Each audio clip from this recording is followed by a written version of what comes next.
Assalamualaikum warahmatullahi wabarakatuh. Saya Wilda Salsabila dengan NPM 2361010033 akan mempresentasikan hasil kerja kami yang berjudul Studi Karya William Robertson. Nah, teman-teman tahu nggak sih William Robertson itu kira-kira lahir di mana dan kapan?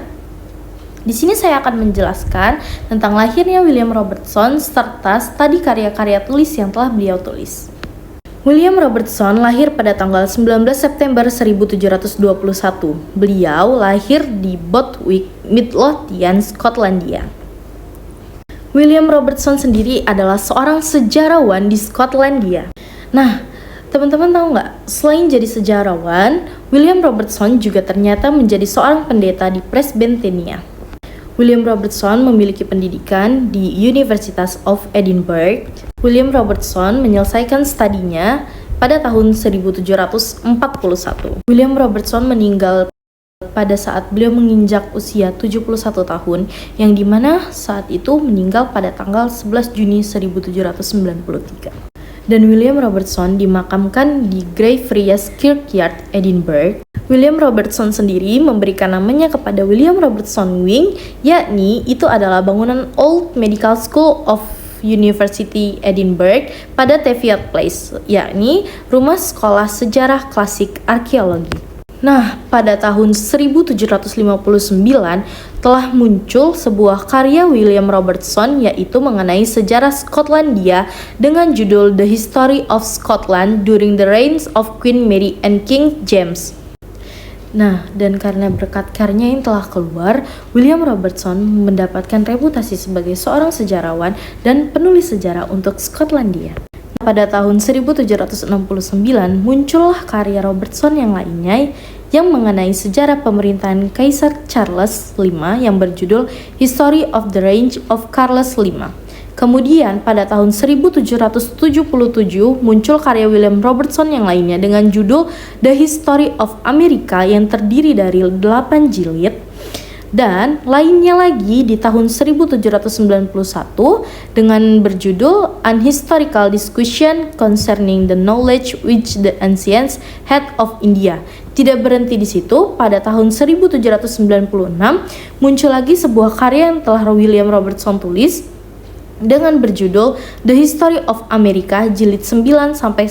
Kemudian karya yang selanjutnya berjudul The Situation of the World at the Time of Christ's Appearance. Materi selanjutnya adalah studi kritis karya-karya William Robertson.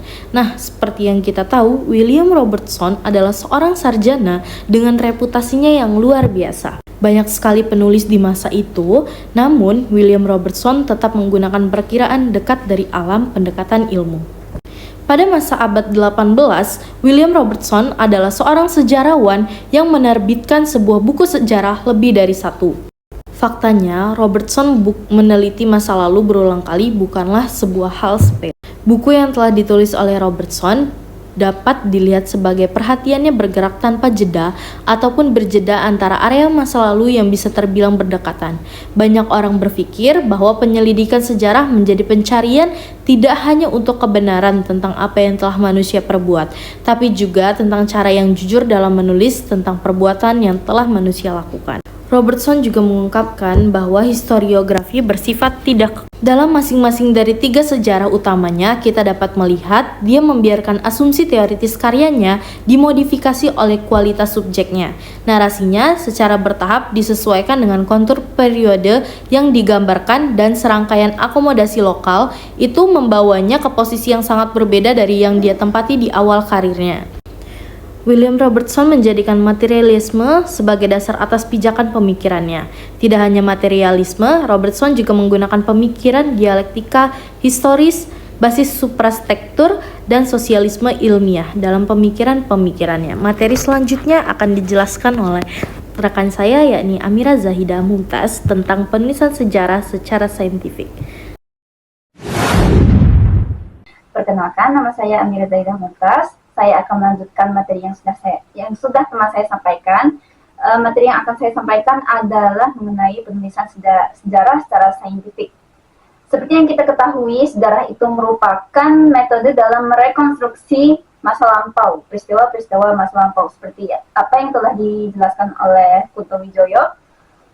Jadi dalam mengkonstruksinya tidak hanya sekedar seperti menggunting dan menempelnya saja seperti apa yang dikatakan oleh Collingwood. Justru dalam merekonstruksi sejarah kita harus menggunakan daya imajinasi kita dan menggunakan sumber-sumber yang relevan. Dan dengan kita tidak hanya menggunting dan menempelnya saja, namun dengan begitu kita tidak menyajikan sejarah yang ditutupi oleh kepentingan otoritas. Seperti yang kita ketahui, sebagai sejarawan kita mempercayai bahwa sejarah itu merupakan ilmu yang saintifik. Namun, apa sih maksudnya ilmu yang saintifik itu? Ilmu saintifik adalah merupakan ilmu yang terorganisir dan memiliki metode sehingga itu jelas itu disebut sains. Dan kita memahami bahwa sejarah itu merupakan ilmu yang sains. Mengapa sains? Karena sejarah itu memiliki metode yang terorganisir dan dalam mengobservasinya sejarah itu melalui sumber-sumbernya, yaitu melalui bukti-bukti sejarah. Penulisan sejarah lepas dari kesubjektifan sang penulis, karena sejarah yang mereka tulis itu akan tergantung terhadap ideologi sang penulis. Lalu, jika sejarah merupakan ilmu sains, bagaimana dengan sejarah yang ditulis yang ditulis sebelum masa modern, yaitu sejarah yang ditulis berdasarkan mitos dan dongeng yang jauh dari sains. Hal ini dipecahkan oleh Auguste Comte pada abad ke-19, yang dimana ia memberikan penjelasan sains dalam ilmu sejarah sehingga menggemparkan para sejarawan Eropa. Lalu akan saya paparkan bagaimana sih sejarah sains di bagian Eropa. Pertama saya akan menjelaskan sejarah sains yang ada di Jerman. Jadi jika Jerman itu terdapat 3 tahap. Yang pertama idealisme Jerman. Terdapat tokoh yang penting di sini yaitu adalah Immanuel Kant, yang dia memberikan batas-batas serta dasar dalam dari pengetahuan manusia. Beliau yang mempelopori bahwa filsafat itu merupakan hal yang penting dalam penulisan sejarah. Lalu ada juga tokoh yang bernama Hegel yang memunculkan metode dialektika. Metode dialektika ini yaitu memunculkan sebuah isu, sebuah peristiwa yang kita sebut itu sebagai tesa, lalu akan memunculkan sintesa, di mana sintesa ini merupakan pernyataan yang bertentangan dari tesa tersebut. Lalu dari tesa dan antitesa ini akan memunculkan sintesa, yaitu pernyataan kompromis. Ketiga hal ini akan berulang berkali-kali sehingga muncul yang paling ujung atau yang paling tinggi, yaitu sehingga mencapai roh mutlak. Roh mutlak ini yang disebut ketuhanan. Jadi yang saya ambil di sini adalah Hegel percaya bahwa segala hal yang diperdebatkan oleh manusia ini ujung-ujungnya juga akan berujung pada kepercayaan kita terhadap Tuhan. Selanjutnya itu ada Neo-Kantianisme. Neo-Kantianisme merupakan wujud respon dari para filsuf-filsuf yang merespon bagaimana orang-orang pada masa itu dia lebih cenderung pada positivistik materialisme, di mana mereka percaya bahwa ilmu pengetahuan ini akan sangat bergantung pada ilmu pengetahuan alam. Dan di sini masalahnya adalah mereka itu terlalu fanatik terhadap kepercayaan mereka. Lalu muncullah Neo-Kantianisme yang menganggap bahwa sesungguhnya ilmu pengetahuan itu selalu muncul pada filsafat, yaitu proses berpikir begitu. Neo-Kantianisme muncul di kalangan para filsuf yang berpendapat bahwa segala ilmu pengetahuan selalu didasarkan pada cara berfilsafat atau berpikir. Lalu ada tokoh Neo-Kantianisme Puritanisme, yaitu Hermann Cohen. Hermann Cohen ini berpendapat bahwa filsafat merupakan landasan bagi semua ilmu pengetahuan karena ia menganggap bahwa sesuatu yang baru dikatakan ada jika diawali oleh metode berpikir. Lalu yang kedua itu dia berpendapat bahwa pemikiran transendental, yakni pemahaman bahwa akal budi bukan hanya alat untuk memahami realitas, tetapi juga menciptakan dan merekonstruksi objek-objek pengetahuan melalui proses berpikir. Lalu yang terakhir, monoteisme etis. Ternyata Hermann Cohen ini memiliki kepercayaan monoteisme etis, gitu.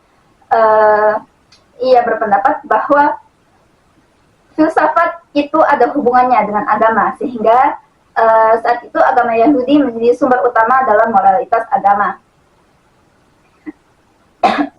Lalu yang terakhir di Jerman itu mempercayai bahwa adanya sejarah kritis. Sejarah kritis ini merupakan metode sejarah kritis ini yaitu mengambil kritisan-kritisan dari sosial, dari general umumnya. Terdapat beberapa tokoh di sini yaitu Leopold von Ranke yang menganggap bahwa sikap kritis terhadap sumber sejarah, bersikeras menggunakan dokumen asli dan aplikasi ilmu filosofi dalam mempelajari dan mengajari historiografi. Jadi, Leopold von Ranke ini ia berpendapat bahwa kita jangan menggunakan dongeng-dongeng dan mitos-mitos seperti yang pernah kita lakukan pada zaman dahulu, gitu. Dia sangat menekankan bahwa sangat penting untuk menggunakan dokumen yang autentik, gitu. Dan menggunakan dalam mengaplikasikannya ini, beliau selalu mengajukan untuk menggunakan filologi dalam menganalisis sumber sejarahnya. Namun Leopold von Ranke ini di-counter atau dibantah oleh Peterburg. Peterburg mengatakan bahwa pendapat Leopold von Ranke ini itu akan memunculkan sumber yang terlalu condong kepada politik, karena sumber-sumber asli pada masa itu lebih banyak dari catatan-catatan pemerintah alias politik. Beliau berpendapat bahwa Leopold von Ranke ini akan merupakan kronik-kronik lama yang merupakan metode merupakan sumber sejarah yang telah kita gunakan berabad-abad yang dahulu, begitu. Lalu selanjutnya yaitu sejarah saintifik yang ada di Inggris. Terdapat seorang tokoh yaitu Wyck.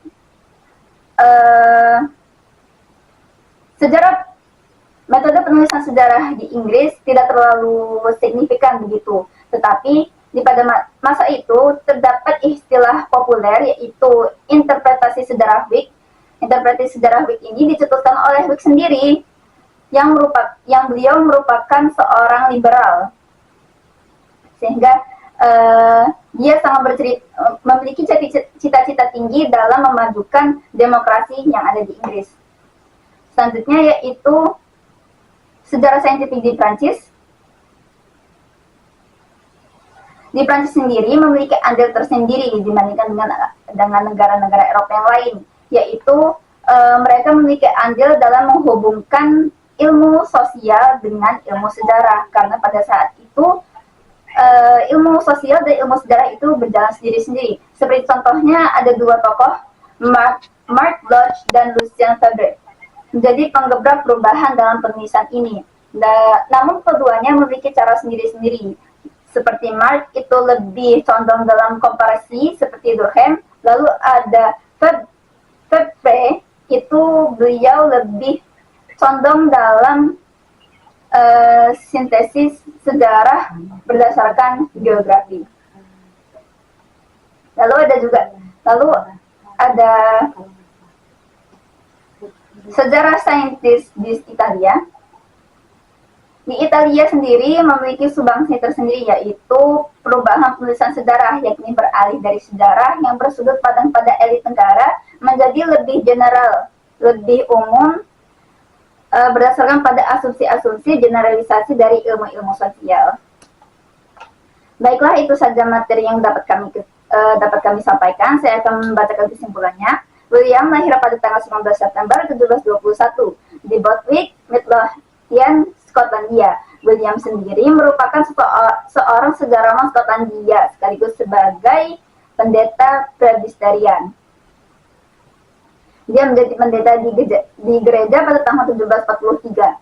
Banyak orang berpikir bahwa penyelidikan sejarah menjadi pencarian tidak hanya untuk kebenaran tentang apa yang telah manusia lakukan, namun juga tentang cara bagaimana menulis sejarah itu dengan jujur, gitu. Robertson menemukan bahwa prinsip-prinsip historiografi tidak kekal. Dalam masing-masing dari 3 sejarah utamanya, kita dapat melihat dia membiarkan asumsi-asumsi teoritis, karyanya dimodifikasi oleh kualitas subjeknya. Tidak jauh berbeda seperti dengan pernyataan Kutawijoyo. Collingwood mendefinisikan sejarah sebagai jejak-jejak pada masa lalu manusia yang diperoleh dan ditelusuri dari reenactment atau menampilkan kembali jejak-jejak tersebut. Tak hanya menampilkan jejak-jejak masa lampau, sejarah juga artinya mempercayai orang ketika ia menyatakan bahwa sesuatu adalah peristiwa.